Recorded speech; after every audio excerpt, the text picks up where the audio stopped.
আজকে আমরা এখানে বিভিন্ন পার্টির বিভিন্ন নেতারা এসেছে, আমরা তাদেরকে এখানে সংবর্ধনা যারা সোনার ছেলে এসেছে, অমুক এসেছে তমুক এসেছে, কিন্তু আমরা একবারও বলতে পারি না যে আমাদের ঘরের ছেলে একটা সোনার ছেলে হয়েছে। বলতে পেরেছি কেউ কোনোদিন? পারি।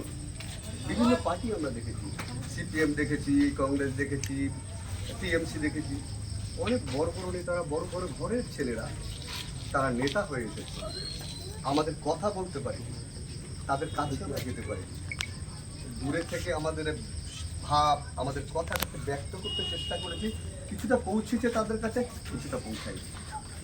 আপনাদের কাছে বলার উদ্দেশ্যটা হচ্ছে, এই বাচ্চা ছেলে একটু আগে বিশ্বজিৎ যে কথাগুলো বলে গেল, কতটা এই যে 15 বছর যে জঙ্গলের রাজত্ব চলেছে, এই রাজত্বে নিজেকে বাঁচিয়ে রেখে একটা সংগঠনকে বাঁচিয়ে রেখেছে, যার পরিণাম ফলটা হচ্ছে আজকে আমাদের সঙ্গে, আমাদের মাঝে আছে, আমাদের ভালোবাসার মধ্যে আছে, আমাদেরকে উদ্বুদ্ধ করছে এই সংগঠনের দিকে এগিয়ে যেতে।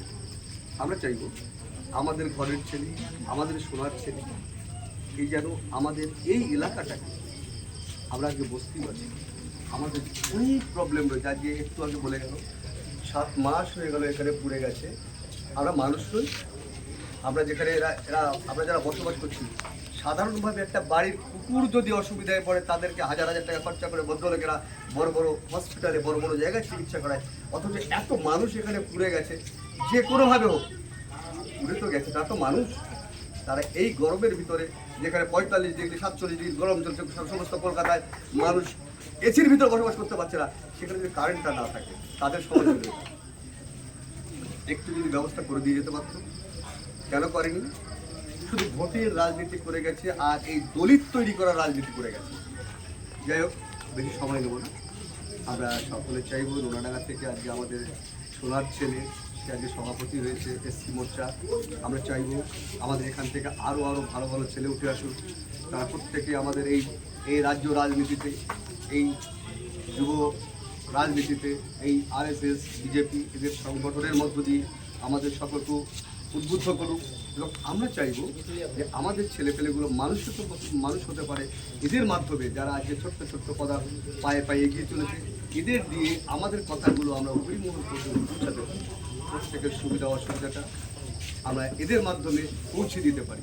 আপনাদের সকলের কাছে আমার আন্তরিক নিবেদন, আবেদন যে এদেরকে উৎসাহ দেওয়ার জন্য, আমাদের এই ভাইদেরকে, ছেলেদেরকে উৎসাহ দেওয়ার জন্য আপনারা এগিয়ে আসবেন, আমরা প্রত্যেকে এগিয়ে আসবো।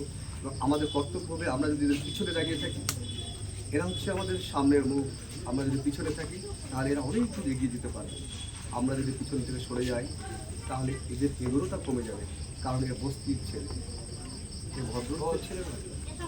লক্ষ লক্ষ কোটি টাকা এদের কাছে নেই, যেখানে বিভিন্ন জায়গায় টাকা পাহাড় নিয়ে জমা আমরা দেখতে পাচ্ছি আজকাল। বিভিন্ন জায়গায় যেখানে যাচ্ছে, গর্তে ঘরের ভিতরে শুধু সোনা আর টাকায় সব জায়গায় ছয়লাভ। কিন্তু আমরা তো থাকছি কোথায়? ভাঙা বাড়ি, বস্তি বাড়ি, যেখানে আমাদের খাবার ঠিক নেই, আমাদের বলবার ঠিক নেই, আমাদের বাড়িতে, এর বাড়িতে, এই অসুখের বাড়িতে কেউ যদি গেলে তাকে বসতে দেওয়ার জায়গা নেই। আমরা তো সেই জায়গায় বসবাস করছি, আমরা কেউ রাজপ্রাসাদে বসবাস করছি না, প্রত্যেকেই কিন্তু মাটির মানুষ আমরা। তাই আমাদের দুঃখের কথা ওই 5 তলা 10 তলা বাড়ির লোকেরা বুঝবে না, তারা বুঝবে কুকুরের কথা, তারা কুকুর নিয়ে যাবে আবার ভালো গাড়িতে। কিন্তু আমাদের মতো মানুষ যদি সারা বাড়িতে ঝিয়ের কাজ করতে যাই, তার বাড়িতে সামান্য কাজ করতে গেলে এক গ্লাস জল চাইতে গেলে জল নেয় না, বল জলটা কিনে খেতে হয়। আমাদের এই আজকে জলটা দিতে আসেনি, অথচ লক্ষ কোটি টাকা, লক্ষ লক্ষ টাকা, হাজার হাজার টাকা বিভিন্ন নোংরা কাজে তাদের ব্যবহার করছে, আমাদের কোনো মানুষের জন্য। আমরা চাই আমাদের ঘরের ছেলেরা মানুষ হোক, আমাদের এলাকার ছেলেরা মানুষ হোক।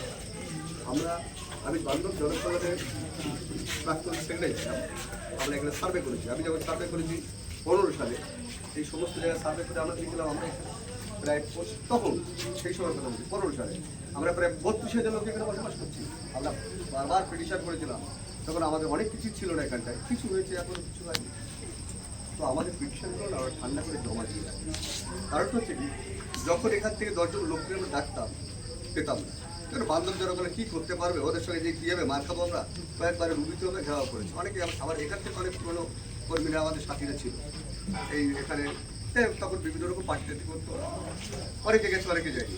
বক্তব্য হচ্ছে যে আমরা যদি সাধারণ মানুষ যদি আমাদের ছেলেদের পিছনে না এসে দাঁড়ায়, তাহলে এরাও কিন্তু আমাদের কালকে এরাও কিন্তু পিছিয়ে জানে এদের পিছনে শক্তি নাই, ওদের টাকা শক্তি আছে, শক্তি হচ্ছে তীর্থতা।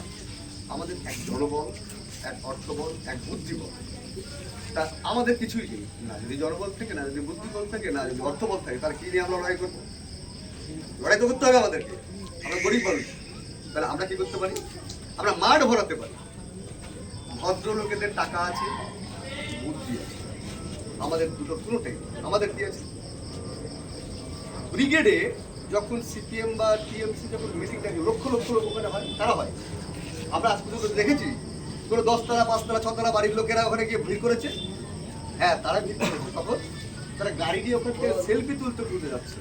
তারা এসেছে না, ওই বস্তি, ওই বিভিন্ন গ্রামের যত খেটে খাওয়া মানুষ, যত মেহনতি মানুষ, যত গরিব মানুষ, যাদের রক্তে এই সিংহাসন তৈরি হয়েছে, তারা ওখানে মার খেয়ে মরবে, আর ওরা সেলফি তুলতে যাবে ওখান থেকে।